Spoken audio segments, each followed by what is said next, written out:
Hello दोस्तों, मैं Sunil Kumar glorious again के इस यूट्यूब चैनल पर आपका हार्दिक स्वागत करता हूं। आज हम प्रश्नावली 1.1 का जो एक प्रश्न रह गया था छठा, और एक प्रश्न कौन सा था, सातवां, इनके बारे में हम बात करेंगे। छठा प्रश्न है कि व्याख्या कीजिए कि 7 गुणा 11 गुणा 13 प्लस 13 और 7 गुणा 6 गुणा 5 गुणा 4 गुणा 3 गुणा 2 गुणा 1 प्लस 5 भाज्य संख्याएं क्यों हैं। भाज्य संख्याएं कौन सी होती है। जैसे मैं बात करूँ 6 की बात करूंगा तो 6 को यदि मैं 6 के अभाज्य गुणनफल करूंगा तो 6 के अभाज्य गुणनफल में 2 का भाग गया कितनी बार, 3 बार, और 3 में 3 का भाग कितनी बार गया, 1 बार। यानी 6 को मैं क्या लिख सकता हूँ, क्या 6 को मैं 2 गुणा 3 लिख सकता हूँ। इसका मतलब जिन संख्याओं को हम अभाज्य संख्याओं के गुणनफल के रूप में लिख सकते हैं वे संख्याएं कौन सी होती है, वे संख्याएं भाज्य संख्याएं होती है। जैसे मैं बात करूं 10 की, तो 10 की यदि मैं अभाज्य गुणनफल करता हूं तो 10 में 2 का भाग जाएगा 5 बार, और 5 में 5 का भाग कितनी बार जाएगा, 1 बार। यानी 10 को आप क्या लिख सकते हो, क्या 10 को 2 गुणा 5 लिखा जा सकता है।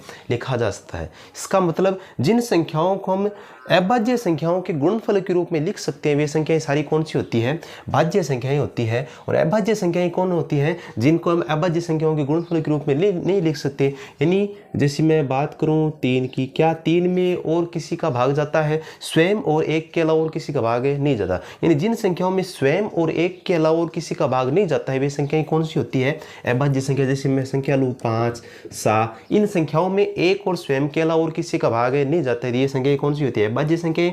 और जिन संख्याओं को हम अभाज्य संख्याओं के गुणनफल के रूप में व्यक्त कर सकते हैं वे संख्याएं कौन सी, वे संख्या होती है भाज्य संख्या। अब सवाल ये है कि दोनों संख्याएं कौन सी है, भाज्य संख्याएं हैं, तो क्यों है ये आपको क्या करना है, बताना है।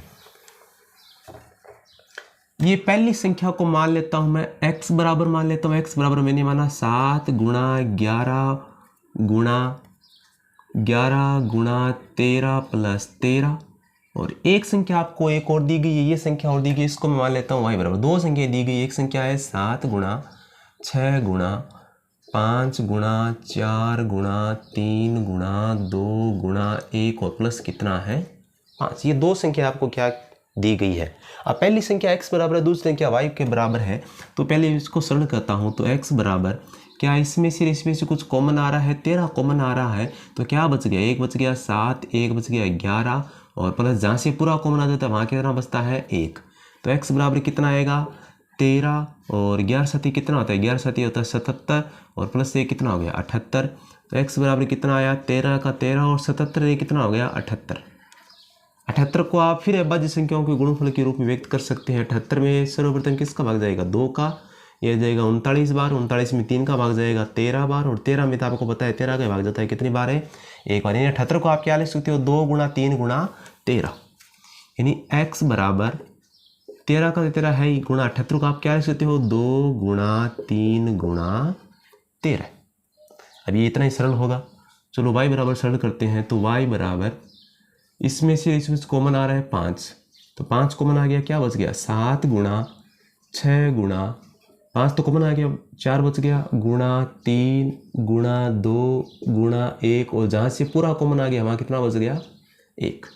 तो y बराबर 5 का तो 5 है ही, 6 सत्ता 42, और 42 को किससे गुणा करना है, 4 3 12 बार दूनू 24। तो 6 सत्ता 42 को किससे गुणा करना है, 24 से गुणा करना है, तो गुणा 1 से कोई फर्क पड़ेगा नहीं। तो 4 दूनी 8 और 4 चौक 16 गुणा 2 दूनी 4 और 4 दूनी 8, ये आया 8, 6 4 10, 1008, ये आया 1008, और प्लस में कितना बचा है लास्ट में, 1 और बच गया।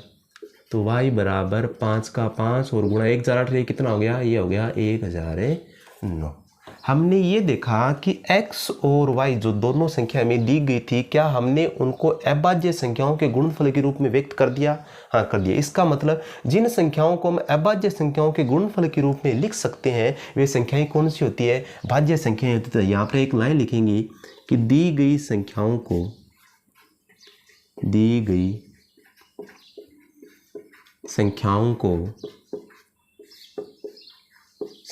को हम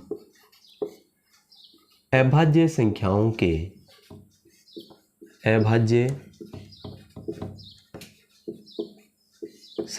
के गुणनफल के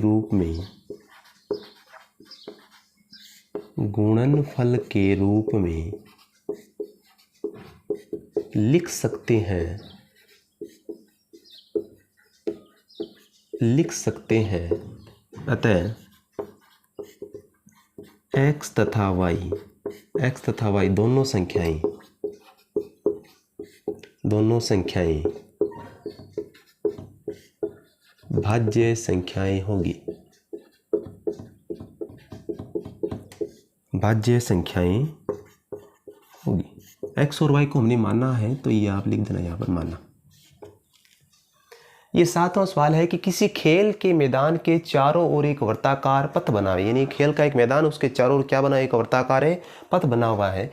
मैदान का एक चक्कर लगाने में सोनिया को 18 मिनट, यानी इस प्रकार का एक वर्ताकार पथ बना गया है,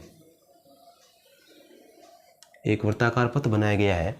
और यहाँ पर मान लो एक प्रारंभिक स्थान है, सोनिया को, यानी एक लड़की है सोनिया, उसको एक चक्कर लगाने में, यानी सोनिया को 18 मिनट लगती है एक चक्कर लगाने में, यानी कितना मिनट लगता है, इसको लगता है 18 मिनट, 18 मिनट लगता है।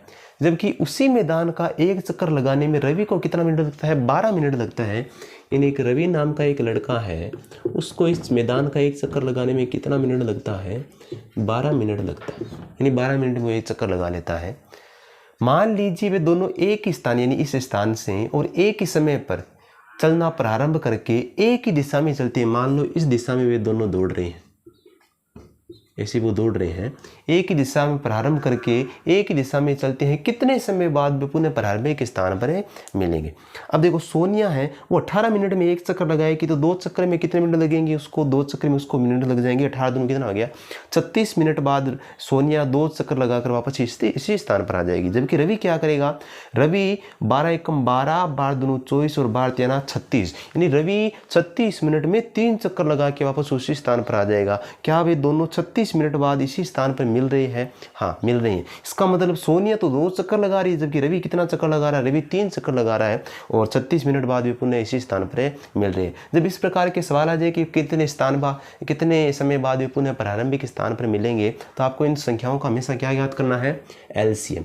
तो क्या एलसीएम ज्ञात करने का तरीका क्या है, दोनों संख्याओं का क्या करो आप, अभाज्य गुणनखंड। तो पहले मैं 18 के करता हूँ और फिर किसके करता हूँ, 12 के। तो 18 में 2 का भाग कितने बार जाएगा, 9 बार। 9 में 3 का भाग कितने बार जाएगा, 3 बार। और 3 में 3 का भाग है 1 बार। और 12 के करूँगा तो 12 में 2 का भाग लगेगा 6 बार। 6 में फिर 2 का कितने बार, 3 बार। और 3 में 3 का कितने बार है, 1 बार। जब हमने 18 के अभाज्य गुणनखंड किया तो कितना आया, 2 गुणा 3 गुणा 3। और 12 के किए तो 12 के कितने आए, 2 गुणा 2 गुणा 3। अब हमें क्या ज्ञात करना है, हमें ज्ञात करना है एलसीएम। एलसीएम क्या होता है, जो जोड़ा बनता है वो तो लिखना ही लिखना है। एक जोड़ा किसका बन रहा है, एक जोड़ा बन रहा है 2 का। एक जोड़ा और किसका बन रहा है, एक जोड़ा बन रहा है इस 3 का, और किसी का नहीं बन रहा है। तो एक तो जोड़ा बन गया 2 का, और एक किसका बन गया, 3 का। और कौन कौन बच गया वो आपको लिखना है एलसीएम में। तो एक तो बच गया 3 रे, कौन बच गया 2। एक तो बच गया 3 रे, कौन बच गया 2। इन सभी संख्याओं को आपको गुणा करना है। 2 तिया 6, 6 3 18, 18 को 2 से गुणा किया 18 दिनों कितना होता है, 36। और यहाँ दोनों मिनट लिखा था, यहाँ पर भी क्या आएगा, ये आंसर भी किस में आएगा, मिनट में।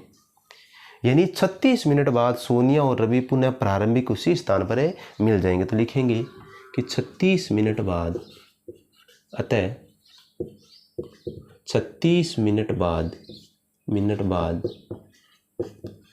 सोनिया व रवि प्रारंभिक स्थान पर मिलेंगे।